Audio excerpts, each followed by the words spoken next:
게 조금 무서운데 종목 하나가 빠지면 왜 이렇게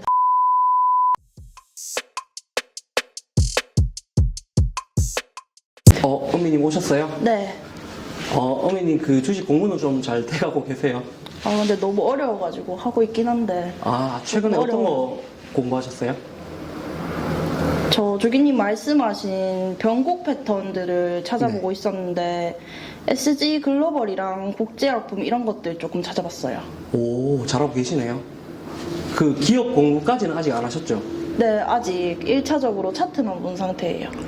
네. 혹시나 하시다가 또 모르는 거 있으면 저한테 물어보세요. 네. 네, 은미님 오늘은 어떤 거에 대해서 알고 싶으세요? 주기님 제가 보니까 아주 오랫동안 살아남으셔서 계속 주식을 하고 계신 것 같은데 네. 혹시 롱런하는 비결이 있을까요? 네. 시장에서 살아만 있으면 기회는 있다라는 이야기가 있더라고요. 혹시 알려주실 수 있을까요? 네, 롱런 하려면 사실은 결국에는 이 욕심 안 부리고 빚 안 내고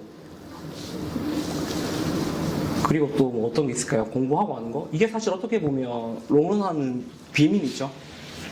사실 뭐 저희가 5년에 한 번씩 큰 상승장이 오고 떨어지고 하는 이런 사이클이 있어요. 근데 만약에 내가 욕심 안 부리고 빚 안 내고 이제 공부를 열심히 했다라고 하면 이런 만약에 대대 상승장 은비님 그 코로나 때 한번 경험해 보셨죠? 다 네. 올라가는 장. 네. 사실 개잡주도 다 올라가는 장인데 내가 어찌됐든 공부했던 종목이 이 시장에서 안 올라갈까요?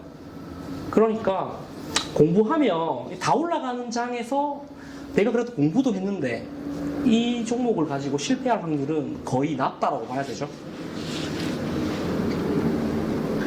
그럼 5년씩 기다리는 투자는 주기님 스타일이 아니지 않아요? 맞아요. 5년씩 기다린다는 게 아니라 이 5년이라는 거는 정말 최악의 상황. 어차피 저는 1년 정도 이상은 사실 좀 시간 낭비, 효율이 떨어진다고 생각하는데 이렇게 5년 기다린다는 건 어떻게 보면 최악의 상황을 가정하자는 거죠. 어떻게 될지 모르니까. 근데 그런 거 말고 네. 다른 롱런의 비밀은 없어요? 있어요. 그러면 오늘 제가 그 하방 지지에 대해서 좀 이야기 드릴까요? 하방 지지에 대해서. 하방 지지 그건 또 뭐예요? 그 주식 투자할 때 이 하방 지지를 신경 쓰지 않고 매수를 하잖아요. 그러면 한 방에 끝이 나요. 뭐 예를 들어서 저희가 종목을 몇 개 나열드리면 신라젠이나 헬릭스미스 그 다음에 뭐 카카오 이런 종목들 있잖아요. 에코프로 이런 종목들을 만약에 내가 하방 지지를 신경 쓰지 않고 매수를 하잖아요. 그러면 계속해서 물을 타다가 한 번에 끝이 납니다. 하방 지지가 안 되는 종목들은 여기서부터는 세력들의 영역이에요. 그러니까 빠질 때마다 분할 매수를 아무리 해봤자 손실폭만 늘어나요. 그렇다고 뭐 답이 나오는 것도 아니고. 그렇기 때문에 항상 그 하방 지지가 되는 종목들을 저희가 사는 것이 어떻게 보면 좀 롱런하는 비결이거든요. 그래서 이 하방 지지를 꼭 신경을 써야 된다. 그 말이죠. 근데 바로 한 방에 끝날 수 있다는 게 조금 무서운데 네. 종목 하나가 빠지면 왜 이렇게 다들 한 번에 끝내는 거예요? 이거 심리적인 영향 때문인데요. 보통 사람들이 내가 첫 번째 잘못된 판단을 하잖아요. 그러면 그 판단을 한 것을 인정하고 싶지 않아요. 그리고 여기에서 또 하나 심리가 더 작용을 하는데 내가 손실난 그 종목으로 반드시 플러스를 만들고 싶어 해요. 사람들 심리가. 그러다 보니까 다른 종목들 잘 가고 있어도 이거 팔고 떨어지는 것을 계속 물타고 싶어 하는 거죠. 그러니까 이렇게 하방 지시가 안 되는 종목들은 내가 첫 매수하고 나서 이 판단을 인정하기가 쉽지가 않고 그리고 나서 꼭 이 종목들로 이제 수익을 내고자 하니까 계속해서 물을 타게 되고 그래서 한 방에 끝납니다. 그래서 영화 작전을 보시면요. 9번 잘해봤자 소용없다. 한 번만 그냥 잃으면 끝이다라고 나오거든요. 개인이는 한 번만 잃으면 끝이다. 그래서 그런 이유가 바로 이 하방 지지를 신경 쓰지 않고 이제 매수한 것 때문이죠. 이런 심리적인 영향 때문인 거죠. 근데 말씀하신 종목들 들어보니까 네. 주기님이 이야기해주신 대시세가 나오는 종목들이네요? 맞아요. 이거 전부 다 보면 하방 지지 안 되는 종목들은 이제 엄청나게 바닥 대비해서 5배, 10배 이상 올라갔던 종목들이거든요. 여기서부터는 세력들의 영역이에요. 왜냐면 떨어질 때마다 어차피 세력들은 팔아도 이득이거든요. 그러니까 개미들이 못 이기는 구조예요. 이런 이제 대시세가 나온 종목들을 매수 들어간다라고 하면. 그래서 절대 이런 종목들은 피해라라는 말씀을 드리고 싶어요. 개인적으로는. 근데 이렇게 오른 것들을 왜 사는 거예요? 이렇게 오른 것들을요?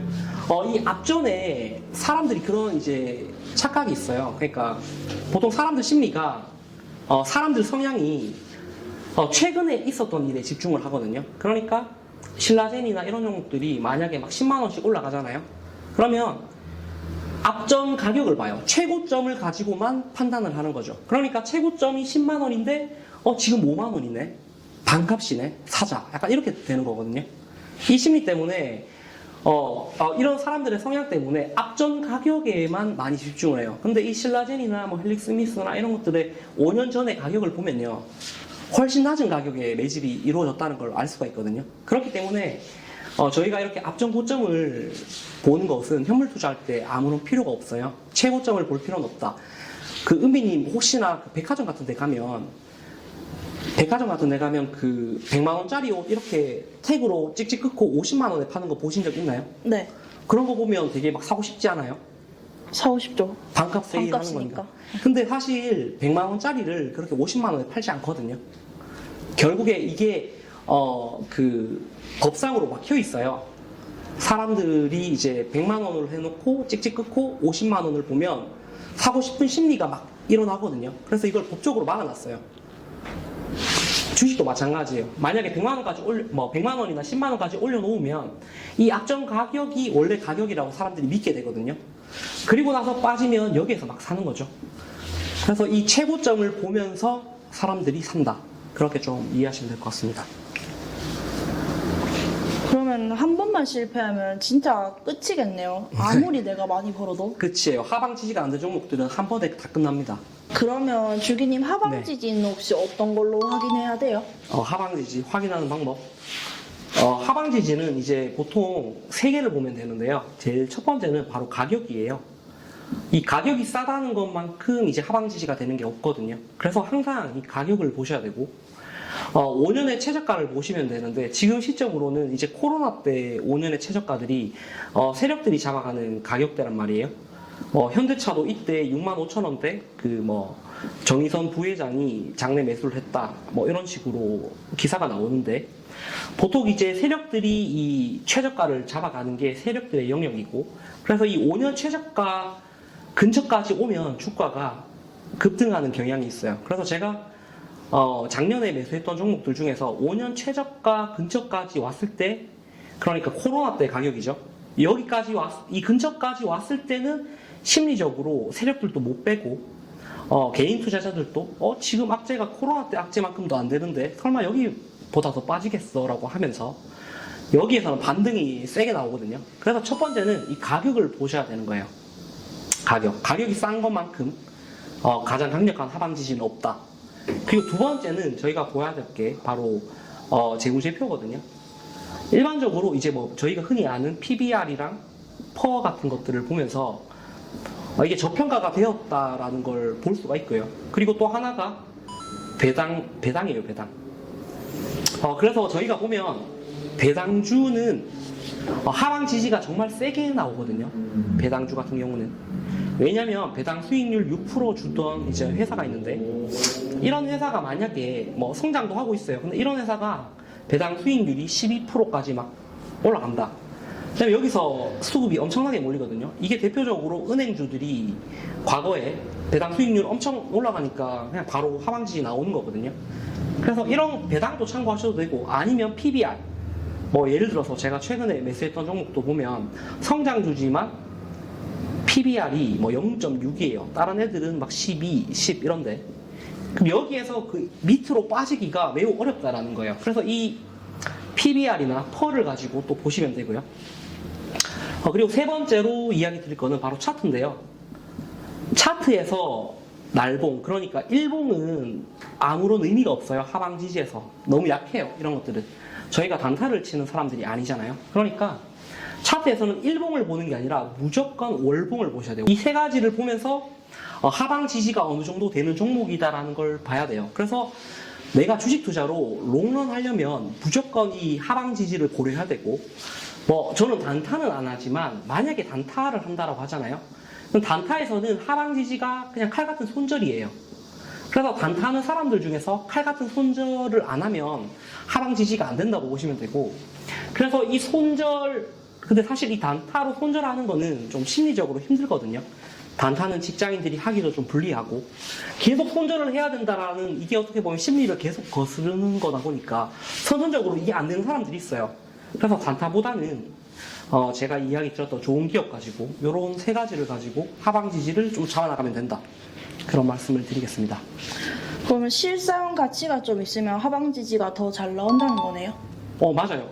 정확하게 이해하셨습니다. 왜냐면 재무제표에서 배당 이런 것들이 어떻게 보면 실사용 가치잖아요. 보유하고 있을 때 어떻게 보면 대신 이제 이런 종목들은 그만큼 변동성이 없기 때문에 만약에 이런 이제 실사용 가치가 있는 종목들을 가지고 하려고 큰 수익을 내려고 하면 사실 레버리지를 써야 돼요. 너무 이렇게 실사용 가치가 있는 것들, 그러니까 근본 있는 것들 가지고 큰 수익을 내기 위해서는 레버리지는 필수다.